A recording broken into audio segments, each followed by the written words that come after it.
Good evening students. जैसा कि मैंने इसके पहले आपको कल के चैप्टर के कल के टॉपिक के अंदर मैंने आपको संसाधनों के प्रकार के बताया था, जिसमें मैंने उत्पत्ति के आधार पर आपका जिक्र किया था, जिसमें जैव संसाधन और अजैव संसाधन, ठीक है। इसके अलावा साम्यता के आधार पर यानी ख़त्म होने के आधार पर मैंने नवीकरणीय योग्य संसाधन और अनवीकरणीय योग्य संसाधन के बारे में जिक्र किया था। स्वामित्व के आधार पर भी मैंने व्यक्तिगत संसाधन और सामुदायिक स्वामित्व वाले संसाधन, राष्ट्रीय संसाधन, इन तीनों के बारे में जिक्र किया था, ठीक है। आज मैं आपको अंतर्राष्ट्रीय संसाधन के बारे में बता रहा हूँ, ठीक है। तो देखिए, जैसा कि मैं यहाँ पर टॉपिक दिख रहा है आपका अंतर्राष्ट्रीय संसाधन, तो पहले समझे कि अंतर्राष्ट्रीय संसाधन होते क्या हैं। बुरा है कि कुछ अंतर्राष्ट्रीय संस्थाएं संसाधनों को नियंत्रित करती है। कुछ ऐसी अंतर्राष्ट्रीय संस्थाएं होती है जो संसाधनों पर पूर्ण रूप से अपना नियंत्रण रखती है, ठीक है। तट रेखा से बता रहा है आपका, तट रेखा से 200 समुद्री मील की दूरी से परे खुले महासागरीय संसाधनों पर किसी देश का अधिकार नहीं है। यहाँ पे समझने वाला चीज़ बोल रहा है आपका कि जो तट रेखा होती है, उस तट रेखा से 200 समुद्री मील की दूरी, ठीक है, 200 समुद्री मील की जो दूरी होती है, जिसे हम लोग अपवर्जक आर्थिक क्षेत्र कहते हैं, जो 200 मील के अंतर्गत आता है, और 200 मील के बाद का जो क्षेत्र होता है, खुला क्षेत्र होता है, वो क्षेत्र जो है वो किसी खास देश के अधिकार क्षेत्र से बाहर होता है, और इसी क्षेत्र को हम लोग अंतर्राष्ट्रीय संसाधन कहते हैं। यानी इस क्षेत्र में जो हमें संसाधन प्राप्त होते हैं, उस संसाधन को हम लोग अंतर्राष्ट्रीय संसाधन कहते हैं, ठीक है। और इन संसाधनों के अतिरिक्त संस्थाओं की सहमति के बिना उपयोग नहीं किया जा सकता है। यानी क्या बोल रहा है कि तट रेखा से 200 मील के बाद का जो क्षेत्र होता है, वो क्षेत्र जो होता है वो अंतर्राष्ट्रीय संसाधन के अंतर्गत आता है, ठीक है। और इस संसाधन का उपयोग करने के लिए हमें अंतर्राष्ट्रीय संस्थाओं से अनुमति जो है वो लेनी पड़ेगी, ठीक है। चलिए आगे देखा जाए। अच्छा, अब आ रहा है आपका नेक्स्ट टॉपिक, विकास के स्तर के आधार पर, ठीक है। विकास के स्तर के आधार पर, तो विकास के स्तर के आधार पर देखिए संसाधनों को कितने भागों में बांटा गया है। तो यहाँ पे आपका संभावी संसाधन बता रहा है, ठीक है। उसके बाद आपका विकसित संसाधन बता रहा है, उसके बाद आपका भंडार बता रहा है, उसके बाद आपका संचित कोष बता रहा है, ठीक है। तो हम लोग कह सकते हैं कि विकास के स्तर के आधार पर संसाधनों को 4 भागों में रखा गया है। तो सबसे पहला भाग क्या है? संभावी संसाधन।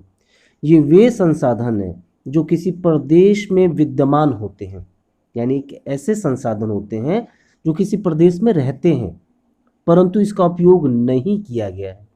यानी कुछ ऐसे संसाधन जो होते हैं जो है वहाँ पे प्राप्त तो होते हैं परंतु अभी तक उसका उपयोग जो है वो नहीं किया गया है।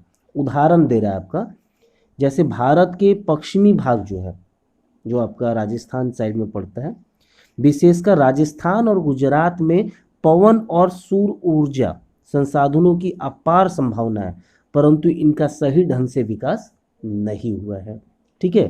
तो ऐसे संसाधन जो विद्यमान तो हैं किसी क्षेत्र मगर अभी उसका इस्तेमाल नहीं किया गया है, ऐसे संसाधन को हम लोग संभावी संसाधन कहते हैं। जैसे हमारे पश्चिमी क्षेत्र में आपका जो पश्चिमी हिस्सा है वहाँ पर राजस्थान या गुजरात के अंदर पवन और सौर ऊर्जा संसाधन तो है, अपार संभावना है वहाँ पे, मगर अभी उसका ठीक से इस्तेमाल जो है वो नहीं किया गया है। ऐसे संसाधन को हम लोग संभावी संसाधन कहते हैं।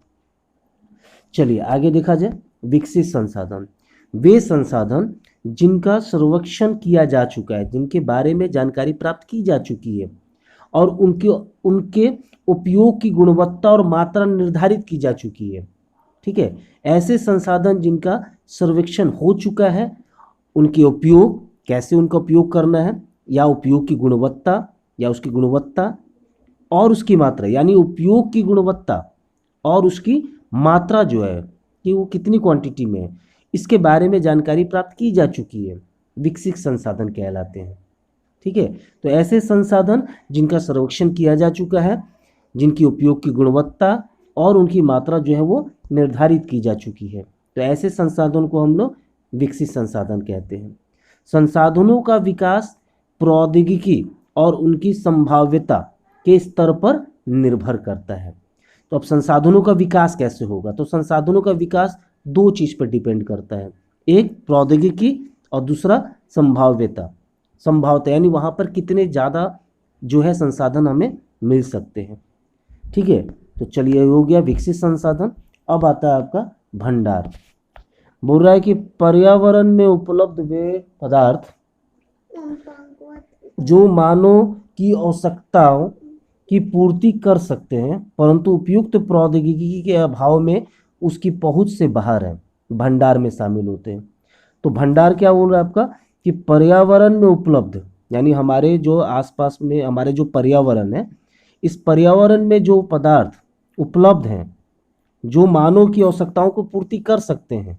ठीक है, यानी ऐसे संसाधन जो मानव की आवश्यकताओं को पूरा कर सके परंतु उपयुक्त प्रौद्योगिकी, ठीक है, के अभाव के कारण, ठीक है, वो उसके पहुंच से बाहर यानी है, मगर उपयुक्त प्रौद्योगिकी के इस्तेमाल सही ढंग से ना कर पाने के कारण वो हमारी पहुंच से बाहर है, उसे हम लोग भंडार के अंदर शामिल करते हैं। जैसे उदाहरण के लिए जल, दो गैस हाइड्रोजन और ऑक्सीजन का यौगिक, आप साइंस में भी इस चीज़ को बारे में जानते हैं कि जल जो है वो दो चीज़ों का यौगिक से बना हुआ है, एक ऑक्सीजन और दूसरा हाइड्रोजन।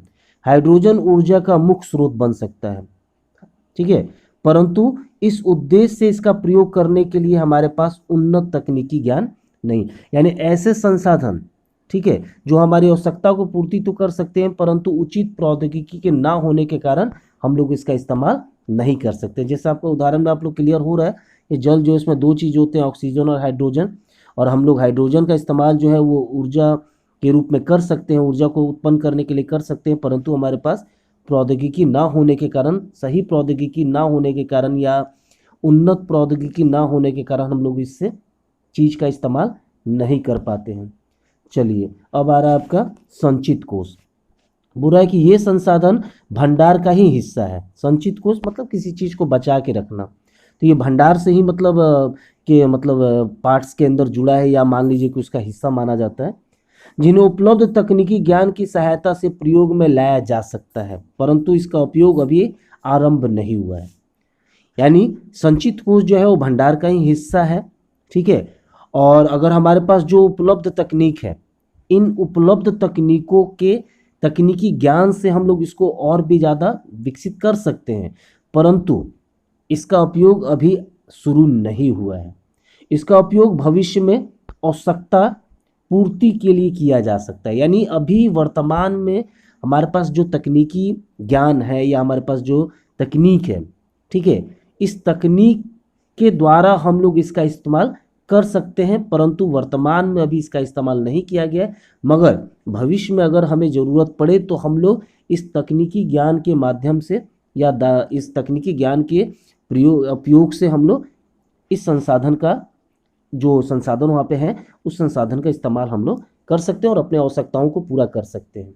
ठीक है, आगे क्या बोल रहा है, नदियों के जल को विद्युत पैदा करने में प्रयुक्त किया जा सकता है। ठीक है, नदी का जल आप लोग जानते ही, नदी के जल से हम लोग बिजली जो है वो तैयार करते हैं परंतु वर्तमान समय में इसका उपयोग सीमित पैमाने पर ही हो रहा है, मतलब उतना ज़्यादा हम लोग इससे बिजली जो है वो प्राप्त नहीं कर पा रहे हैं। इस प्रकार बांधों में जल, वन आदि संचित कोष है जिनका उपयोग भविष्य में किया जाए, यानी ऐसे संसाधन जिसका वर्तमान में उतना ज़्यादा उपयोग नहीं हो रहा है, ठीक है, मगर अगर हमें ज़रूरत पड़े तो हम लोग भविष्य में इसका उपयोग जो है वो कर सकते हैं। ठीक है, तो आज मैं इतना ही रहने दे रहा हूँ, अगले क्लास में मैं आपको इसके आगे का टॉपिक जो है संसाधनों का विकास के बारे में जिक्र करूँगा। ठीक है, और मैंने इसके पहले वाले क्लास में भी आपको मैंने अपना व्हाट्सएप नंबर दिया था 95766180 56। मैं दोबारा ये व्हाट्सअप नंबर दे रहा हूँ कि आपको अगर किसी तरह का कोई प्रॉब्लम हो तो आप मेरे व्हाट्सअप नंबर पे अपना मैसेज जो है वो सेंड कर सकते हैं। चलिए, गुड नाइट, थैंक यू।